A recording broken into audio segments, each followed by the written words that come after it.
But here comes a five-knuckle shuffle. Of course, Dana, it's fake. Professional wrestling is a world of lies. Goddamn lies, I tell you. The conspiracy is alive, the president is dead, and Vince McMahon is taking over the entire world NWO style. Well, maybe that's a bit of a stretch, but you'd be good and goddamn right if you thought everything that the WWE presents about its product deserves to be taken at face value.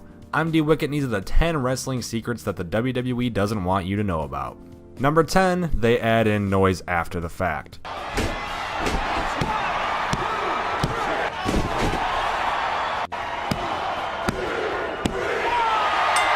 WWE is very keen on pushing the stars they want pushed, i.e. Roman Reigns. Who cares if the entire arena is booing him? We can fix that in post. Rusev continues to work on what is an injured left arm of Roman Reigns because of that during the commercial break.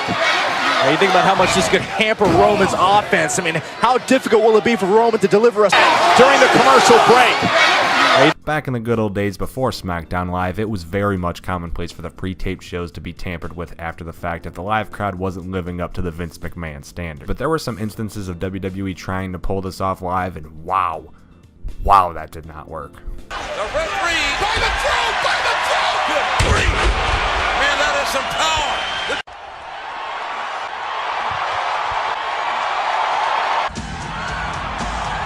Challenge will enter last in the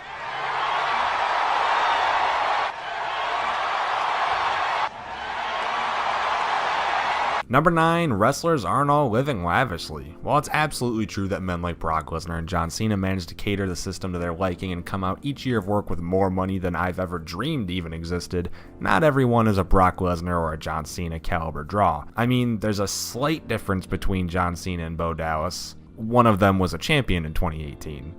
Wait, what? Well, on average, your typical WWE wrestler is probably walking away with around $500,000. Knock that down to around $200,000 for the women. Once you realize the work schedule and how much paying for all that travel must really cost, it kind of adds up against your favorite wrestlers. They call me the Shockmaster. Number 8, the promos are scripted. Well, y'all can't hear me or something? Welcome back, Roman Reigns. I'm actually kind of sorry. Honestly, Roman deserves way more credit than he gets for his in-ring work, because for the first entirety of his WWE run, he was handed scripts literally written in dog piss. It was clear that WWE wanted to portray him as a snarky badass, but the writing for him was just so bad, and he was nowhere near talented enough to make bad writing work. The problem extends far past Roman Reigns, however, and in fact, he's probably suffered the least from it. Yeah, he consistently suffered behind a microphone, but he spent the last 4 years chilling in the WrestleMania main event scene. Oh no! How about a guy like Apollo Crews, though, one of the most talented in-ring workers out there, who they gave about 2 promos to in his entire first year, it seemed like, and due to the awful writing, he never conveyed any connection to the live audience. Well, other than, holy shit, he can do a standing moonsault.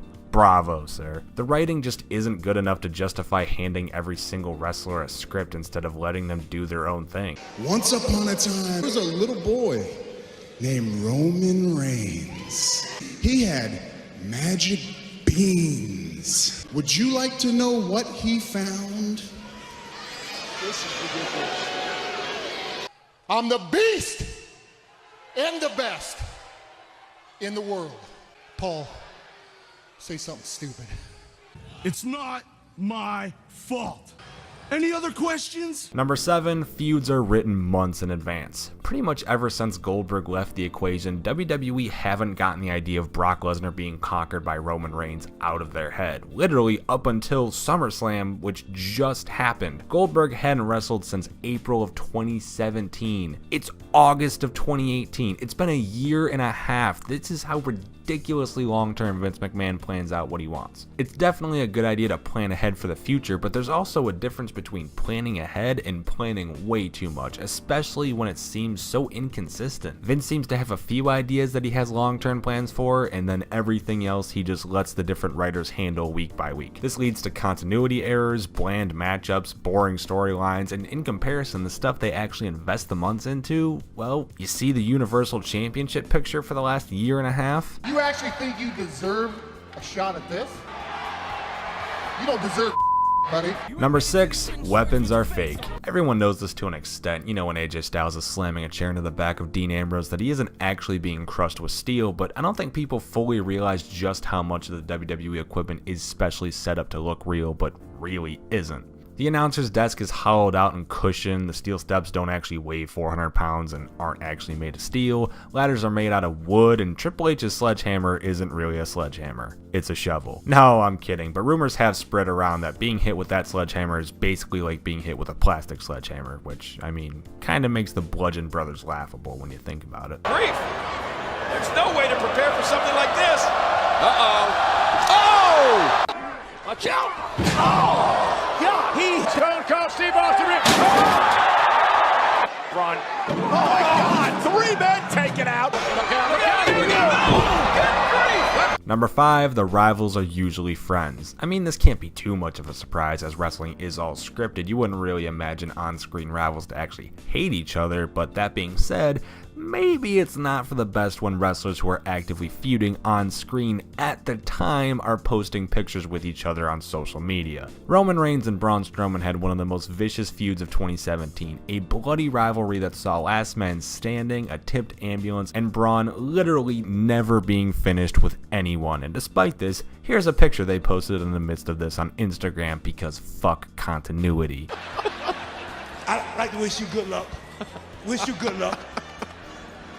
Number 4, all of wrestling isn't scripted. This one might seem odd, but also pretty obvious. It's still worth mentioning that the finishing sequences to pretty much all matches are predetermined. The reason for its placement, though, is because of the contradiction with the full match and its finish. I mean, it's common knowledge that the match finish and the few moments leading up to it are thought out beforehand, but barring a few spots thrown in the middle of the match, the rest is usually improvised. For some reason, this is something that Vince doesn't want people to know. Like, literally, it's gotten out that he's gotten over people knowing wrestling is fake, but he can't seem to handle people knowing that it's partly scripted and partly not. What a fucking psychopath. Over the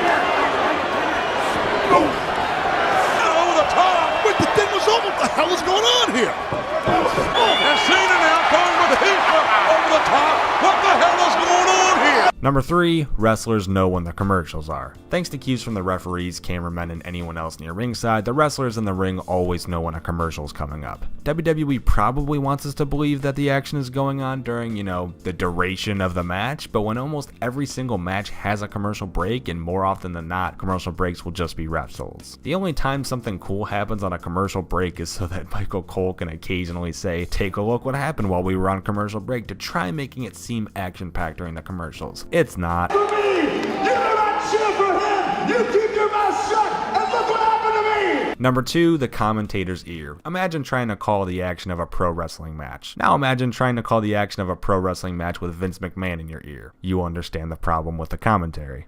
May I have your attention, please? I've received another email from the general manager.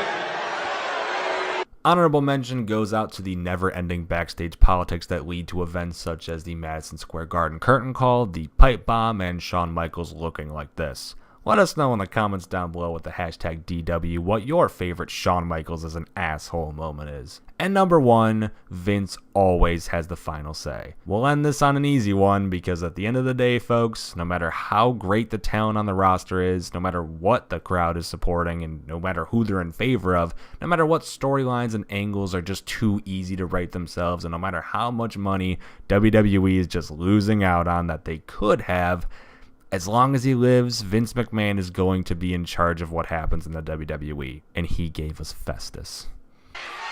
Looks like he's sitting on a front porch swing.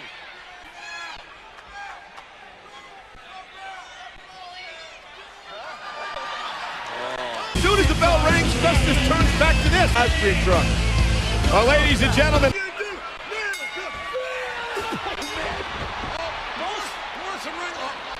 And those are the 10 wrestling secrets that the WWE doesn't want you to know. What are your thoughts? Let us know in the comments down below, along with the answer to the comment question of the day with the hashtag DW. Be sure to like the video, subscribe to our channel, and turn on notifications so that Vince McMahon actually steps down and Triple H takes over. It'll never happen.